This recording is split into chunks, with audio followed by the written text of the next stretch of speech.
అందరూ ఎలా ఉన్నారు? అందరూ బాగున్నారా? Welcome back to our channel Srilakshmi creations 111 అండి. ఈరోజు నేను మీకు పప్పుచారు ఉప్పు చేప ఎలా చేసుకోవాలో చూపించేస్తాను. నా స్టైల్లో ఎలా చేసుకోవాలనేది చూపిస్తానండి. అందరూ పప్పుచారు చేసుకుంటారు, కాకపోతే ఒక్కొక్కరు ఒక్కొక్క విధంగా చేస్తారనమాట.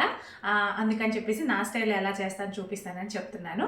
చాలా అంటే చాలా బాగుంటుందండి. మనం అన్నం పెట్టుకున్న తర్వాత 2 ముద్దలు ఎక్కువే తినాలి కానీ తగ్గించే పనే లేదనమాట. తగ్గేదే లేదు అని అనాలి తినేటప్పుడు. అయితే అంత బాగుంటుంది. మీరే చూస్తారు కదా వీడియో చూసిన ప్రతి ఒక్కరికి తినాలని అనిపిస్తుందని. అంత బాగుంటుంది. చూడడానికి అలా ఉంటే తింటే ఎంత బాగుంటుందో కదా.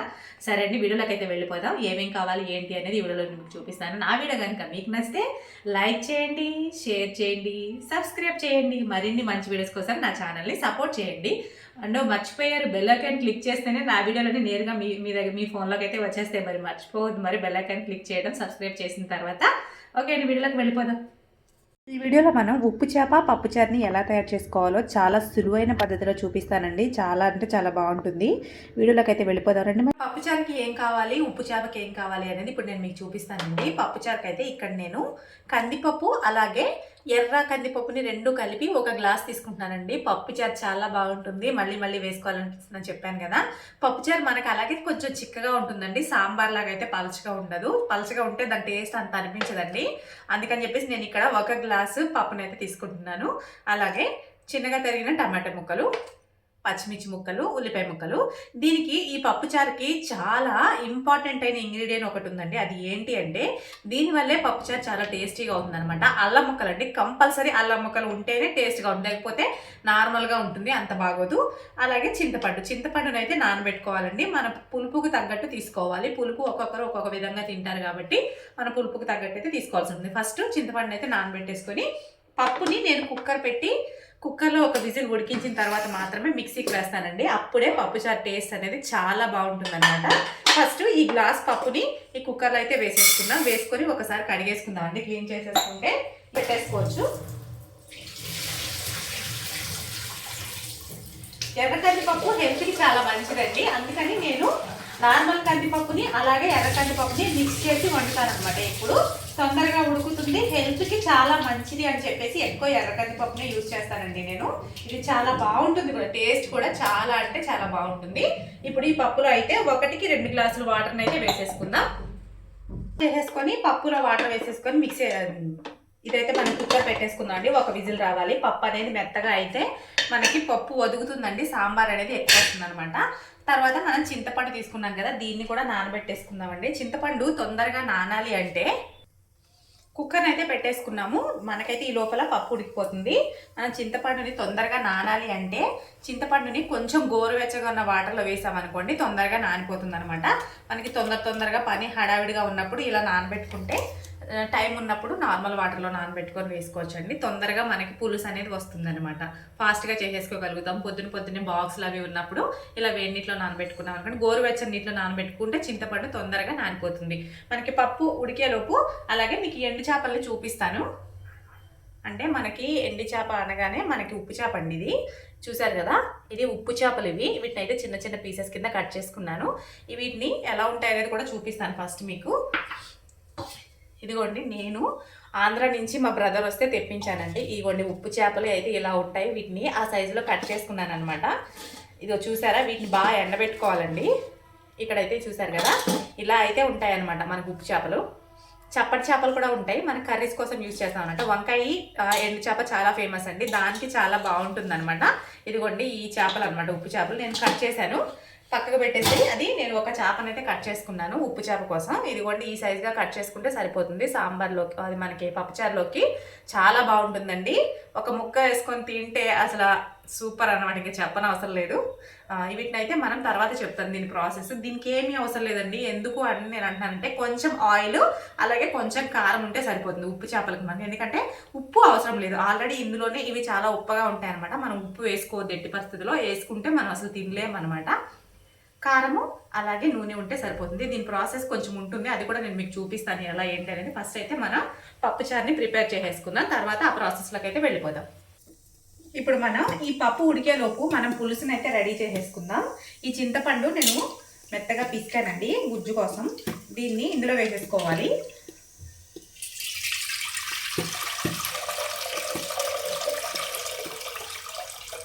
మనకి పులుసు ఎక్కువ కావాలంటే వాటర్ ఎక్కువ పోసుకోవాలండి. నాకు కొంచెం ఎక్కువే పడుతుంది, ఎందుకంటే నేను 2 టైమ్స్కి చేస్తున్నాను, పొద్దునకి సాయంత్రానికి, కాబట్టి ఎక్కువే పడుతుంది అనమాట.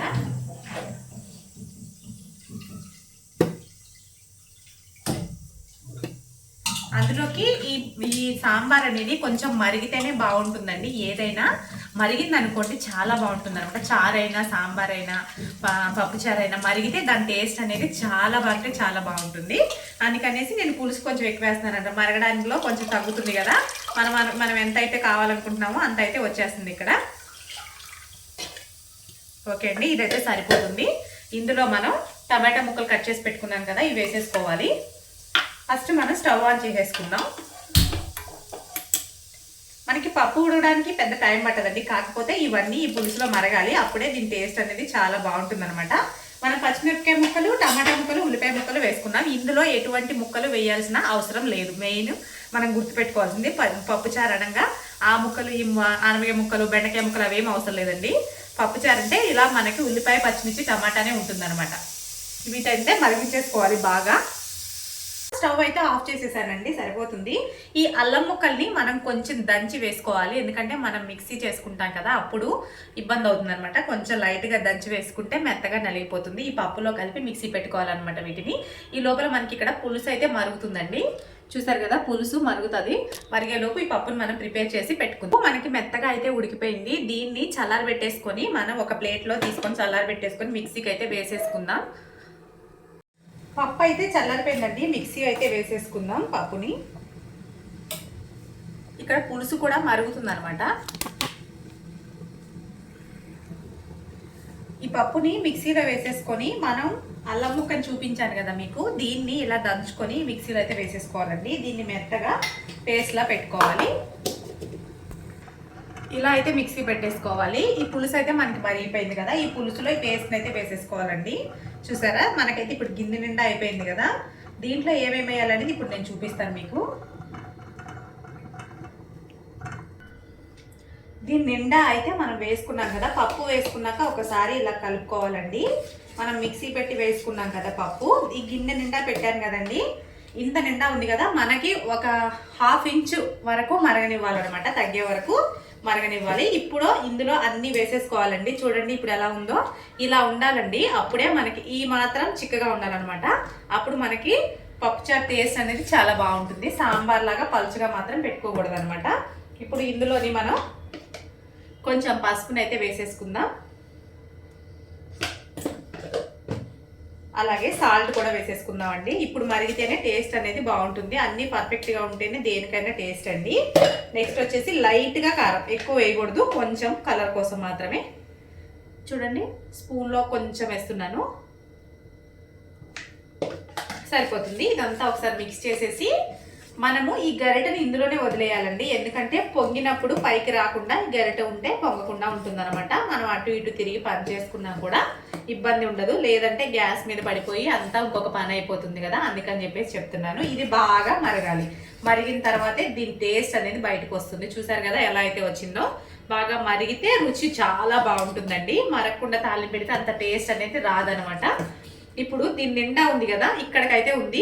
దీన్ని 1 ఇంచు మరిగిస్తాను. మరిగించిన తర్వాత మీకు చూపిస్తాను.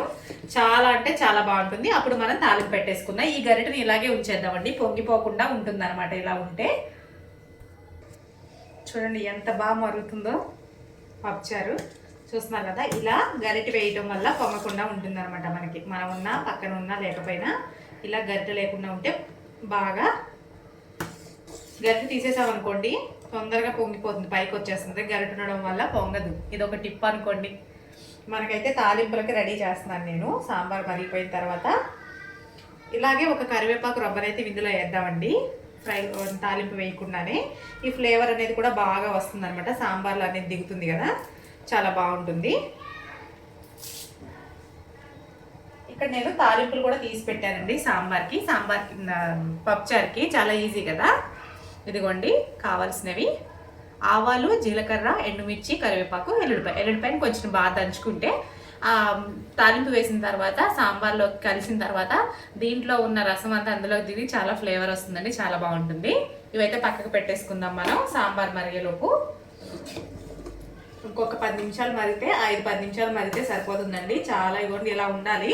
ఎప్పుడైనా చాలా మంది పలుచగా పెడతారు పప్పుల్స్ని, అది పప్పుచారుని పలుచగా పెట్టడం వల్ల టేస్ట్ అనేది తెలియదండి. కొంచెం చిక్కగా ఉండాలి. ఇప్పుడు నేను ఇక్కడ చూపిస్తున్నాను కదా, ఈ రకంగా ఉంటే సరిపోతుంది అనమాట. మనకి 1 గ్లాస్ పప్పు వేసుకుంటే కరెక్ట్గా సరిపోతుందండి. మనం వాటర్ తాగే గ్లాసెస్ ఉంటాయి కదా, దాంతో వేసుకుంటే సరిపోతుంది. ఇదైతే మాకు 2 పూటలకి సరిపోతుందండి, పొద్దునకి సాయంత్రానికి. చాలా బాగుంటుంది. ఒక్కొక్కసారి చెప్పలేము, ఒకటే పూట కూడా అయిపోతుంది అనమాట. చాలా బాగుంటుంది కదా, అందుకని చెప్పి మరిగిస్తాం కదండి. మరిగించడంలో కొంచెం తక్కువ అవుతుంది, అప్పుడే మనకి చాలా టేస్టీగా తయారవుతుంది సాంబార్ పప్పుచారు అనేది. మేమైతే పప్పుల్స్ అంటామండి, అందుకే నేను టక్కున చెప్పలేకపోతున్నాను. కాకపోతే పప్పుచారు ఉప్పు చేప ఫేమస్ అని చెప్పి పప్పుచారు అని అనడానికి తొందరగా రావట్లేదు నాకు.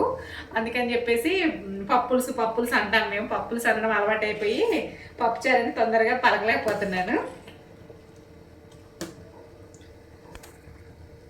ఇప్పుడు చూసారా, మనం ఫస్ట్ గిన్నె నిండా పెట్టుకున్నాం కదండి. నేను 1/2 ఇంచ్ అయితే మరగబెడతాను పెట్టిన దానికంటే అని చెప్పాను కదా. చూసారు కదా, ఇక్కడికి మనకి 1/2 ఇంచ్ అయితే మరిగింది, సరిపోతుందండి. ఇప్పుడు దీని టేస్ట్ అనేది చాలా బాగుంటుంది. దీన్ని పక్కకు పెట్టేసుకొని తాలింపు అయితే వేసేసుకుందాం. దీన్ని దింపేసుకుందాం అండి, సైడ్కి అయితే పెట్టేసుకొని తాలింపు వేసేసుకుందాం. వేసుకున్న తర్వాత మనం డ్రై ఫిష్ ఎండు చేపను ఉప్పు చేపను ఫ్రై అయితే చేసేసుకుందాం. నేను ఇక్కడ మూకుడు పెట్టుకొని నూనె అయితే వేసుకుంటున్నానండి. ఒక చుక్క నూనె ఎక్కువే పడుతుందండి, ఎందుకంటే మనము నూనె కొంచెం తగిలితే పప్పు చారు అనేది చాలా బాగుంటుంది అనమాట.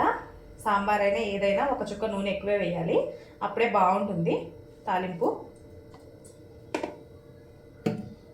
ఫస్ట్ మనం వెల్లుల్లిపాయలు వేసి వేయించుకోవాలండి. వెల్లుల్లిపాయలు బాగా వేగాలన్నమాట, అందుకని చెప్పి ఫస్ట్ వెల్లుల్లిపాయలు వేస్తున్నాను.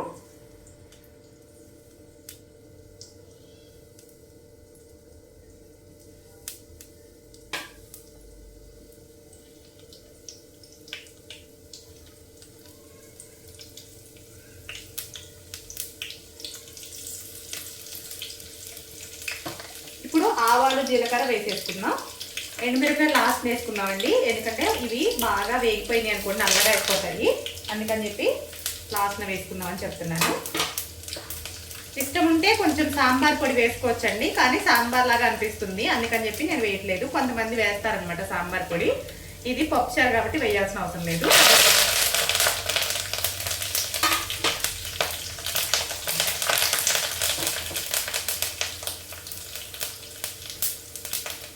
ఈ తాలింపు అంతా బాగా వేగనివ్వాలండి, అప్పుడు చాలా బాగుంటుంది.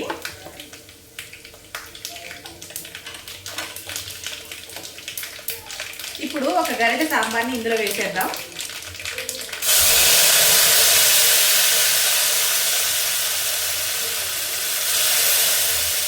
పోపులో మన పప్పుచారు వేస్తే చాలా బాగుంటుందండి, పోపులోనే వేయాలి. మనం చాలా మంది ఏం చేస్తారంటే తాలింపునే సాంబార్ ఈ పప్పుచారులో వేస్తారు కదా, అలా కాకుండా ఇందులో బాగా బబుల్స్ కింద ఉడికితే ఇంకా టేస్ట్ ఇంకా చాలా బాగా వస్తుంది. ఇలా అయితే వేసుకోవాలి. ఇప్పుడు ఇందులోకైతే వేసేసుకుందాం మొత్తాన్ని.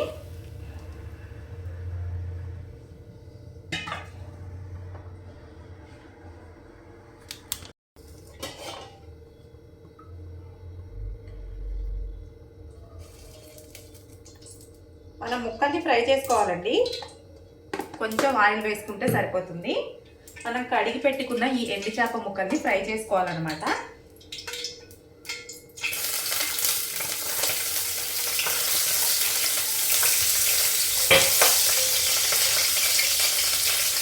ముక్కల్ని నీటిలో వేసి కడిగాం కదండి, అందుకే ఇలా చిటపటలాడుతున్నాయి.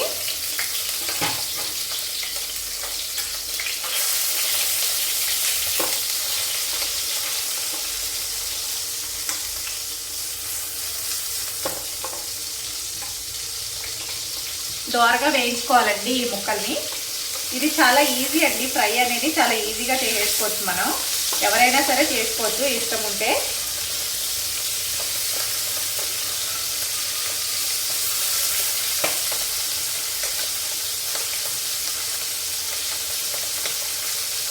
అంటే ఒక పక్క వేగిన తర్వాత మరో పక్కకి తిప్పుకొని ఫ్రై చేసుకోవాలన్నమాట.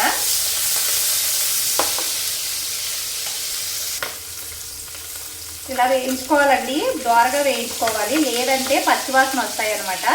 ఇక్కడ మీకు చూపిస్తాను నేను దగ్గరగాను. ఇలా అయితే వేయించుకోవాలన్నమాట, దోరగా వేయించుకోవాలి.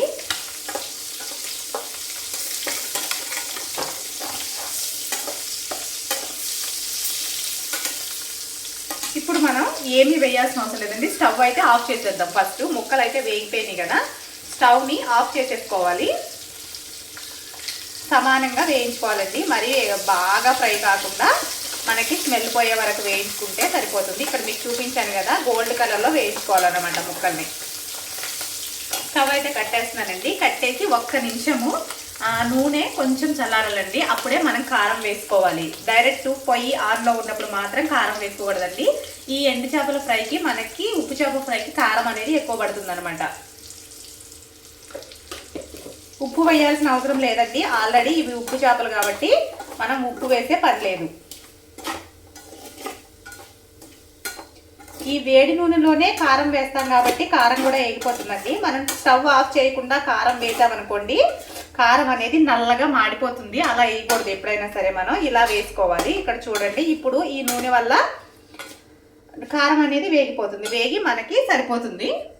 మనకి ఉప్పు చేప కూడా రెడీ అయిపోయిందండి. ప్రాసెస్ చాలా ఈజీ అనమాట. ఉప్పు చేప ఫ్రై చేసుకోవడం చాలా ఈజీ, కాకపోతే ఒక్కొక్కరు ఒక్కోలా చేస్తూ ఉంటారు. ఇలా చేసుకోండి, పర్ఫెక్ట్గా ఉంటుంది, చాలా బాగుంటుంది. సాంబార్తో మనకి పప్పుచారుతో కాంబినేషన్ అయితే సూపర్ ఉంటుందండి. సాంబార్ అయినా పప్పుచారు అయినా పప్పు అయినా చాలా బాగుంటుంది అనమాట. చూసారు కదా ముక్కలు ఎంత బాగా ఫ్రై అయినాయో, ఇలా అయితే ఫ్రై చేసుకోవాలి. మనకి సాంబార్, ఇక్కడ సాంబార్ రెడీ అయిపోయింది, పప్పుచారు రెడీ అయిపోయింది. అలాగే ఇక్కడ మనకి ఎండు చేప ఉప్పు చేప అనేది కూడా రెడీ అయిపోయిందండి. సర్వ్ చేసేసుకుందాం.